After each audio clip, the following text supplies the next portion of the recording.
My name is Cheryl. I'm Cameron's mom. This is the WHS Hot Take of the Week. And the one candy that I like that other folks might not like is Payday. Facts. What is Wait, that? that's the candy with the peanut. That's the candy with the peanuts, right? With the peanuts in it. With the peanuts. I've never even heard of Payday. Well, that's because you're 13, Sean. Okay. I do like a Payday every now and then. I have my like craze where it was like my favorite. M&M's are the best Halloween candy. Don't at me. I mean, best Halloween candy. Man. Hey, look, I understand some people probably gonna say Reese's. That's like the traditional American answer, but yeah, man, I gotta agree with Sean, bro. M&M's are so underrated and disrespected, man. M&M's are so top tier. I realized like regular M&M's. I don't even like regular M&M's now. I would prefer peanut M&M's over anything. Yeah, as long as nobody eating candy, as long as nobody is eating candy corn or licorice, that's all I care. Well, that's just Specify licorice. Okay, y'all disgusting. But I'm fully on board with candy corn slander. Candy corn is terrible. Yeah. Candy. If you like candy corn, you're a sick freak. Yeah, you're just disgusting. Candy corn is disgusting. At this point, candy corn is just decoration. Yes, also you eat candy corn. Freak. You eat candy corn. And you actually like yes. You're disgusting. You're disgusting. I do like. Oh God. Good kick. Great kick, honestly. I can't deal with corn, that. I can't deal with that. Candy corn and almond joy. If you are eating any of those two candies, then you are a psychotic freak. Oh God. Like no. Sorry, Dezzy, I had to. That's disgusting.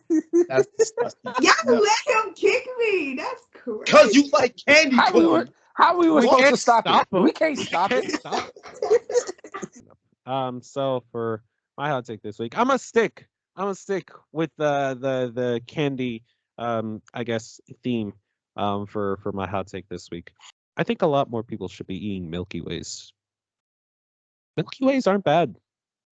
It's just one of those candy bars that just get forgotten every now and then. It's kind of like, Meg from Family Guy. That would be the candy bar.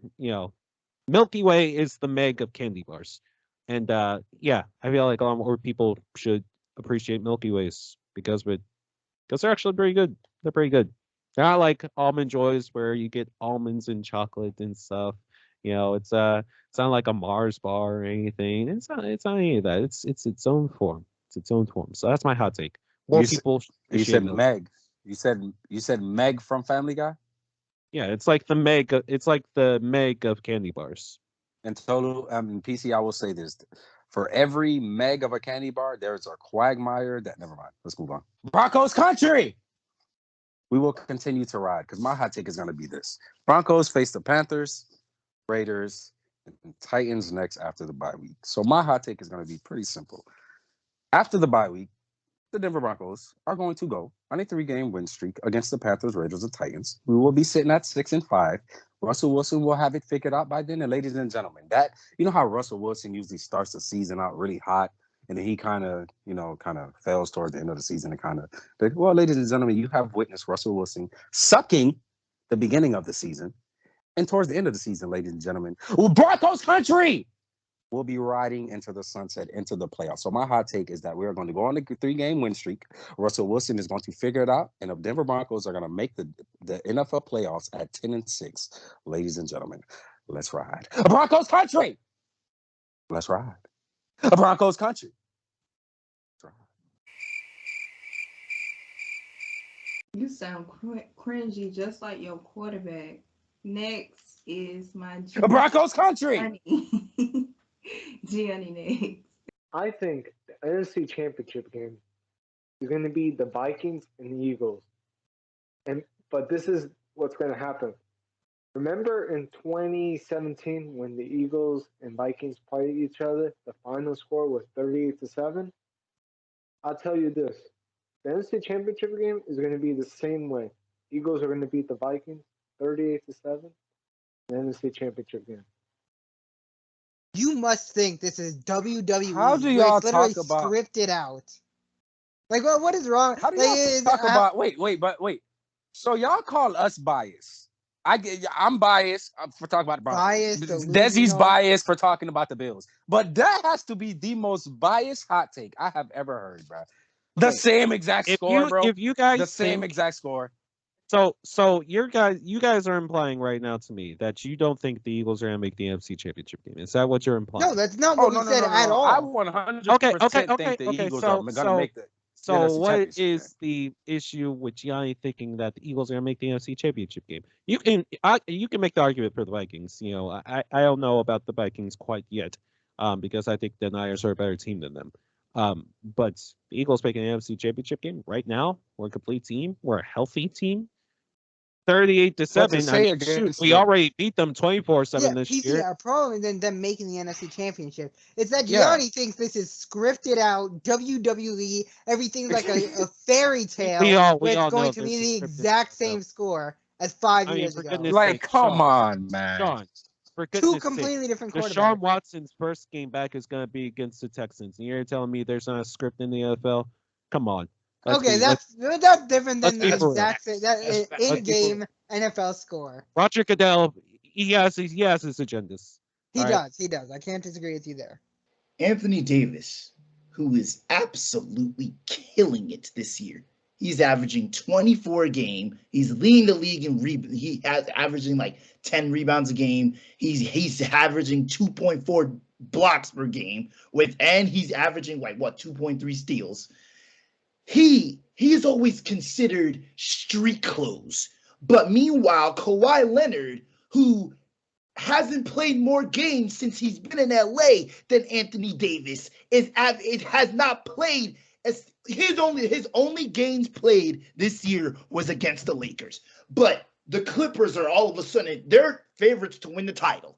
So my hot take is Kawhi Leonard is washed. He's washed. He's washed goodies. He's goodies. But don't give me that. He had a whole season to revamp his knees. Now all of a sudden he needs more load management. Now the Clippers, who have lost 4 straight games and 1-5, the Lakers just got their first win last night. And they're 1 game behind the Clippers. 1 game behind the Clippers. 1 game. 1 game behind the Clippers. And Paul George might be washed too. Because after that 40-point game he dropped against the Sacramento Kings, Paul George has averaged 13 points a game, shooting 26% from the field. Paul George has been stinking it up too. But the Clippers have depth. Where's all this depth where Kawhi is out? Because all they're missing is Kawhi. Paul George is playing. Robert Covington's playing. Norman Powell's playing. Oh, what happened to all this depth the Clippers had? Ladies and gentlemen, Charles Barkley has officially created an entire mansion within Laker fans' heads. If Tolu is doing something like that for 10 minutes, going off about how he thinks Kawhi Leonard and Paul George is washed after 7 games played. Tolu, here's another point. I'm not even going to touch on all of your points because, it just, my brain is just not going to debate with somebody who is biased, a clear hatred towards. It's a clear hatred. I let you speak. Don't interrupt. I let you speak. Go ahead. There's a clear hatred towards the Lakers, understandably, because that's your rival. But to say that they're washed after 7 games. After 7 games. Come on, after bro. 7 games. They are not looking good right now. They lost to bad teams. They're not looking good. And the fact that you keep saying that Kawhi and Paul George are washed after 7 games, yes, Kawhi has been playing. Shocker. I know. Shocker. He has been playing. That does not mean that he's washed because of it. All right. Kawhi, even on his worst day, is still putting up solid numbers. Paul George, I haven't been watching any of the Clippers games, so I can't speak for him. All right. But this is a small portion size for an 82-game season. And the fact that you think that these guys are washed after 7 games, nobody is saying that the Lakers are washed after 7 games. And y'all were the last team that went winless in the league. You just got your first win last night. The only reason you're getting media coverage is because you guys have not gotten a win up until last night. All right. It hasn't been good media coverage. All right. It's been media coverage in the worst way for you guys. All right. And that's not talking trash. That's literally facts.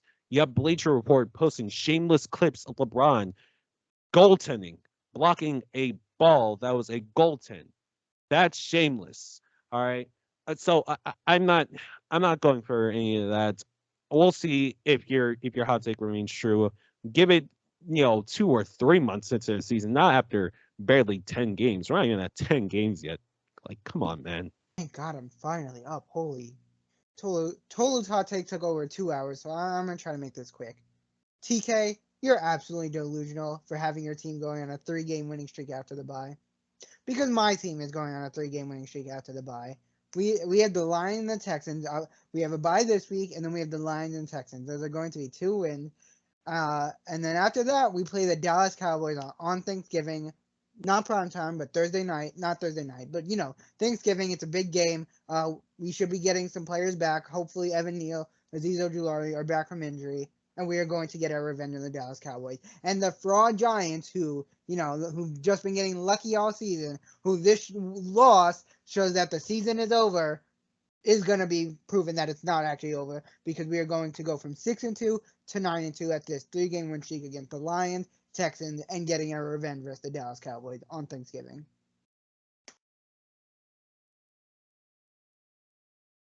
Yeah.